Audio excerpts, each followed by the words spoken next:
আপনারাও আমাদের প্রিয় খেলনা অর্ডার করতে পারেন www.kuntunkids.com থেকে। Link is in the description. Indian army.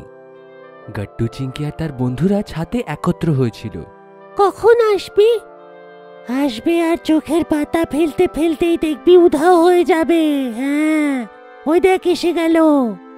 এই শুনে গট্টু চেঁচাতে শুরু করে, এসে গেল, এসে গেল। মা বাবা ছাদে দৌড়ে আসলো। ওই দেখো ওরা আসছে।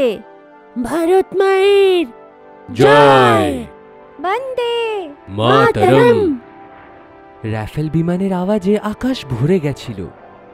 5টি বিমানের সংরচনা হাওয়াকে কেটে এগিয়ে যাচ্ছিল। রাফেল বিমানকে দেখে সবাই স্যালিউট করলো। কিছুক্ষণের মধ্যেই রাফেল বিমানরা হাওয়াকে কেটে এগিয়ে চলে গেল। চলো, এসে গেল রাফেল। রাফেল আসার পরে আমাদের দেশের শক্তি অনেক বেড়ে যাবে। এখন আমাদের সৈন্যরা শত্রুদেরকে নিশ্চয়ই হারিয়ে দেবে। কাকু, রাফেল না আসলে আমাদের কি হতো? এমন নয় বাবা, রাফেল আসার পরে আমাদের দেশের শক্তি অনেকটাই বেড়ে যাবে, কিন্তু রাফেল শুধু একটা ফাইটার বিমান। আমাদের আসল শক্তি হলো আমাদের সৈন্য, যারা সীমাতে দিনরাত পাহারা দেয় আর আমাদের রক্ষা করে। তারা বাবা, অনেক কষ্ট সহ্য করতে হয় না আমাদের সৈনিকদের? হ্যাঁ, অসুবিধা থাকে। সীমাবর্তী জায়গার পরিবেশ অনেকই প্রতিকূল হয়। মরুভূমিতে আগুন বর্ষণ হয় আর কাশ্মীরে বরফের গোলা।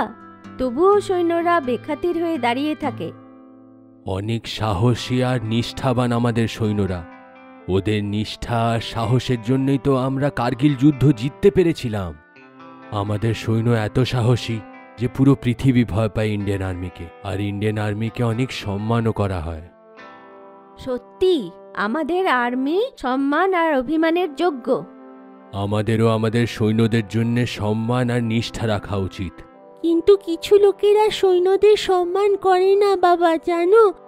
আমি যখন মায়ের সঙ্গে ট্রেনে যাচ্ছিলাম তখন আমি কি দেখেছি জানো? কি দেখলে? একজন সৈন্যকে কেউ বসার জন্য সিট দিচ্ছিল না। তারপরে সে মাটিতে বসে গেল আর সেইখানেই ঘুমিয়ে পড়ল। তারপর কি হলো? তারপরে আমি ওনাকে ওঠালাম আর নিজের সিটে বসার জায়গা দিয়ে দিলাম।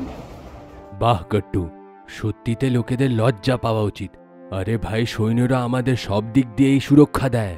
যখন আমাদের শহরে বন্যা এসেছিল আর শহর ডুবে গেছিল, তখন সৈন্যরাই আমাদের বাঁচাতে এসেছিল আর হেলিকপ্টার করে সুরক্ষিত জায়গায় পৌঁছে দিয়েছিল। আগুন হোক, বৃষ্টি হোক, ভূমিকম্প হোক বা অন্য কোনো বিপদ, সৈন্যরা আমাদের সুরক্ষা আর সাহায্যের জন্য সবসময় তৈরি থাকে। তাই আমাদেরও ওনাদের সাহায্য করা উচিত। বাবা, ইন্ডিয়ান আর্মির বিষয়ে কিছু বলো না। বাবা, ইন্ডিয়ান আর্মির 3টে মুখ্য সৈন্য আছে: স্থল সৈন্য, জল এবং বায়ু সৈন্য। স্থল সৈন্য মাটিতে থেকে আমাদেরকে সুরক্ষা দেয়, জল সৈন্য আমাদের সমুদ্র থেকে সুরক্ষা দেয়, আর বায়ু সেনা আকাশে। আর এটার কারণ শত্রু দেশের সৈন্য হোক বা আতঙ্কবাদী, যেখান থেকে হোক হামলা করতে পারে। সেই জন্য ভূমি, জল ও আকাশ সব জায়গায় নজরদারি করে আমাদের ইন্ডিয়ান আর্মি। আর্মির ট্রেনিংটাও তো কত কষ্টকর হয়। অনেক কঠিন ট্রেনিং দিয়ে তাদেরকে তৈরি করা হয়, যাতে তারা সব পরিস্থিতিতেই বাঁচতে পারে। তোমার মামাও তো আর্মিতে আছেন। তিনি বলছিলেন এমার্জেন্সিতে ওনারা খাওয়া দাওয়া ভুলে যান। বড় বড় বন্দুক, বোম আর ভারী জিনিস নিয়ে পাহাড় আর মরুভূমিতে দৌড়াতে হয়। গুলি বর্ষণের মধ্যে দৌড়াতে হয়। বাবারে, এই শুনে তো শিরশিরানি লেগে গেল। ভাবো একটু, আমাদের শুনেই গা শিউরে উঠছে, কিন্তু আর্মিদের এমন জিনিস রোজ দেখতে হয়, আর ওরা এটা গর্বে করে। আমি ভেবে নিয়েছি বাবা, বড় হয়ে আমিও আর্মিতে ভর্তি হব আর দেশকে রক্ষা করব। হ্যাঁ, আমিও আর্মি ম্যান হব। আমরা গর্বিত বাচ্চারা। তোমাদের দেশের সেবা করতে হবে, কিন্তু মনে রেখো, আর্মিতে ভর্তি না হতে পারলেও কিন্তু একটা ভালো নাগরিক হও। দেশকে ভালোবাসো, সজাগ থাকো আর আর্মিদের সম্মান দাও। একজন সজাগ আর আদর্শ নাগরিক একটা সৈন্যর মতন। দেশের সব নাগরিক যদি সজাগ আর আদর্শ হয়ে যায়, নিজেদের মধ্যে ঝগড়া আর বিবাদ ছেড়ে দেশ উন্নতির দিকে যাবে। তাহলে আর্মিরা অনেক শান্তিতে থাকতে পারবে। আপনি ঠিক বললেন বাবা। আমরা দেশের এক সজাগ আর আদর্শ নাগরিক হব, আর আমাদের সৈন্যদের সম্মান করব আর সাহায্যও করব। বলো ভারত মায়ের জয়। জয় জওয়ান, জয় কিষান, বন্দে মাতরম।